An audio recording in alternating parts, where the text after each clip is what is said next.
if you'd like more details on anything mentioned here today, I'd recommend that you take a look at the Beginner's Guide to Runes that was posted last year. In that, I go into way more detail about the sets, stats, slots, and more, everything relating to runes. There's also a companion guide on artifacts, as well as grinds and gems. And the second thing is that there are currently 2 rune events in-game, in a rune crafting event and a legend rune and re-app event. So I'm going to be leading you to the right places in terms of drops today, but remember that this is a great time to just get a bountiful amount of runes in your inbox, thanks to the 11th anniversary. That's it for the disclaimers, but a quick note on evaluating runes. Every stat in the game is generally better in a percentage version. So instead of flat defense, aim for percentage defense. That's not to say we actively dislike double dipping. For instance, I love it when my runes have a massive amount of HP percentage and then a flat HP to give me even more. But generally speaking, percentages are always going to be better than flat stats. The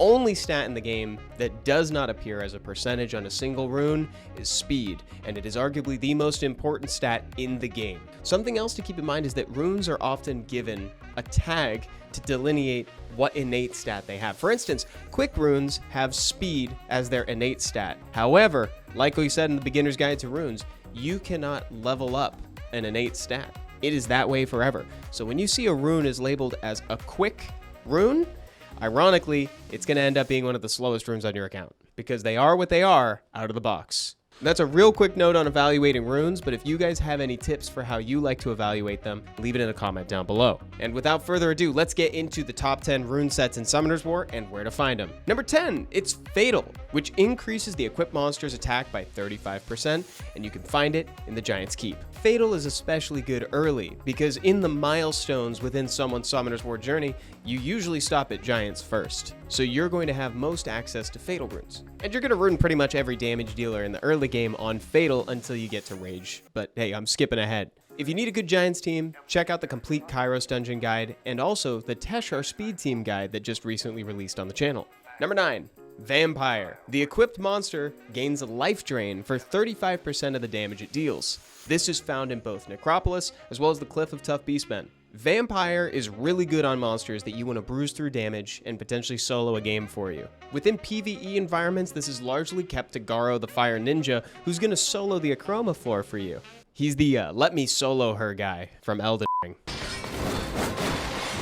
Between the two, Necropolis is probably slightly more consistent and easier to clear than Cliff of Tough Beastmen.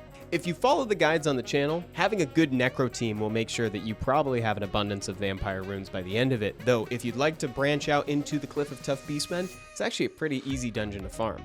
All you need is a Veramos, a Second Awakened Vigor, a Fran, and a Raok or a Kaki. By the way, this might be a good time to mention that anytime one of these rune sets appears within a rune dungeon in the Dimension Hole, those runes are going to skew better. The only thing is that the drop rates are more volatile and you'll sometimes get grinds and gems in the mix as well. But ancient runes have higher minimum stat values for substats, which means a potentially higher maximum. Number 8, it's a Revenge. Gives a 15% chance to counterattack with a slight damage reduction on the clapback.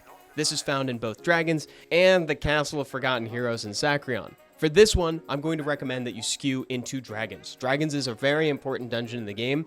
You'll find out why later. So if you need Revenge runes, it's best to just find them in Dragons. Revenge sets are amazing on monsters that have very potent first skills, because when they counterattack, you'll get that benefit. This is most commonly seen in something like a triple Revenge Verd, which is a really popular build. Number 7.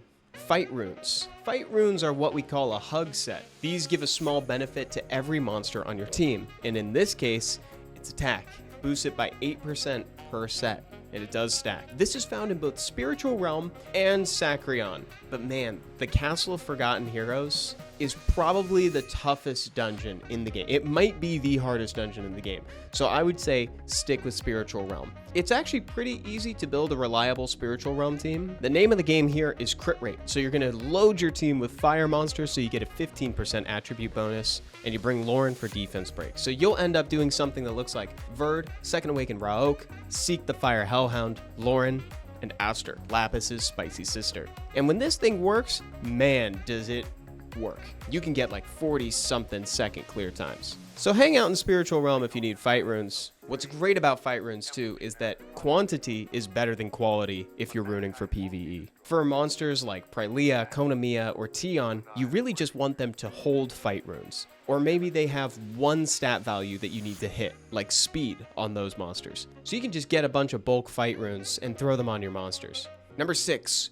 Rage. This set increases your critical damage by 40%. It's found in Necro, as well as the Forest of Roaring Beasts in Karzon. For this one, I'm going to recommend that you mostly farm in Necro. I love Rage sets, because Rage runes are kind of like an investment in your runes in the future. Getting better Rage runes means your monsters are going to hit harder, so that way you'll get your runes faster in the future. These rune sets are going to go straight on your biggest damage dealers. Things like Kyle for the Kyle speed team or Teshar for that speed team need these rune sets. So when you get them, look for things like high crit rate and high crit damage to boost that efficacy even further. And we always love attack. Love attack for Rage. Next, it's Nemesis. This 2 set gives 4% attack bar whenever a monster loses 7% HP, and that stacks based on how many sets you have equipped. You can find it within the Necropolis, the Forest of Roaring Beasts in Karzon, and the Rune Dungeon in Alunia. For this one, I would actually recommend making sure to farm Alunia, because not only does it have the Nemesis runes you need, but also a couple other sets that we're going to talk about here in a minute. And that's why Alunia is widely known to be the most effective place to farm if you're trying to blow through the dimensional energy. Nemesis is really potent on either monsters that are in a supporting role, like Rakuni the Fireharg, or on Nemesis traps. Nem traps are units that would traditionally be threat assessed to be the biggest priority by your opponents, and when they attack them, they are instead boosted into the next position so you can get a counter snipe.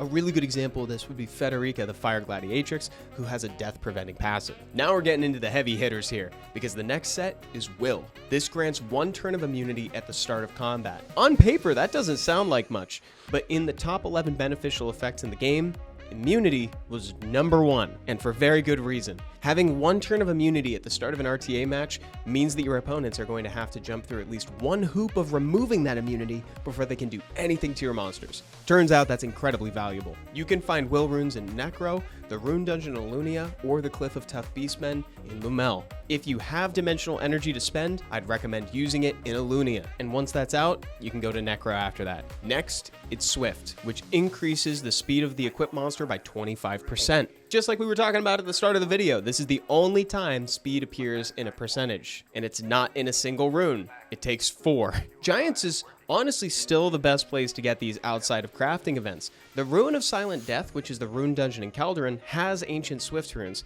but it's a pretty tough dungeon, and that's the only big priority drop there, so the ancient juice may not be worth the squeeze. In the beginning of the game, you'll want to rune some of your support monsters on Swift, so that way they're fast enough to keep healing your team. A couple examples of this would be Fran, Lauren, Varamos at the start, etc. Once you get further into the game and start breaching into PvP, now you're going to ruin your starters on Swift. Anybody you want taking the first turn. Really popular units right now being Sekhmet and Etna. These two have super high base speeds, so putting your fastest Swift set on them is a good way to try to guarantee turn 1.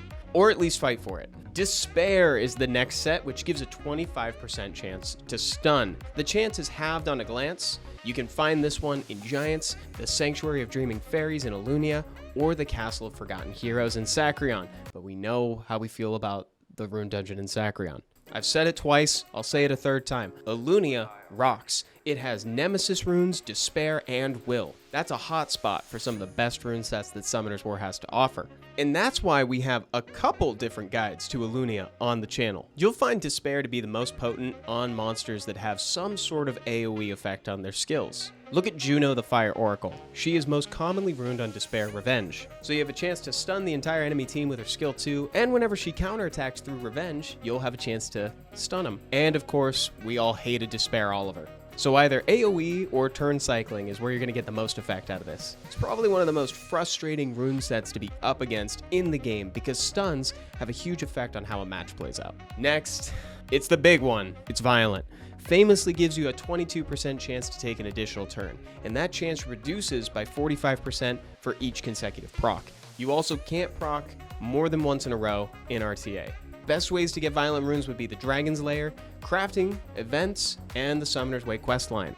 If you're ever given the chance to choose a rune set and you don't know what to pick, can't really go wrong with Violent. An extra turn is incredibly powerful because it also reduces your skill cooldown times. So again, if you haven't already taken a look at the complete guide to Kairos, check it out because Dragons is in there. The last rune set that I wanted to talk about today is Intangible. All Abyss dungeons have a chance to drop Intangible runes. Like other things with the Intangible title, they act like a wild card, and they'll intuitively fill in for any one missing rune to complete a set. You can only have one active at a time, and you can't reappraise them. This is a really powerful effect. That means you can get a violent set effect with just 3 violent runes and 1 intangible rune. Since they're only available in Abyss dungeons, that means that they're currently only available in Giants, Dragons, Necro, and Spiritual Realm, and you'll just have an innate chance to get one while you're farming. And that's it. Those are the top 10 rune sets in Summoner's War and where to find them. Let me know if there's anything that you'd like to see included on the list, or if your top 10 looks different than mine. Thank you so much for watching, and I'll see y'all next time. Bye-bye.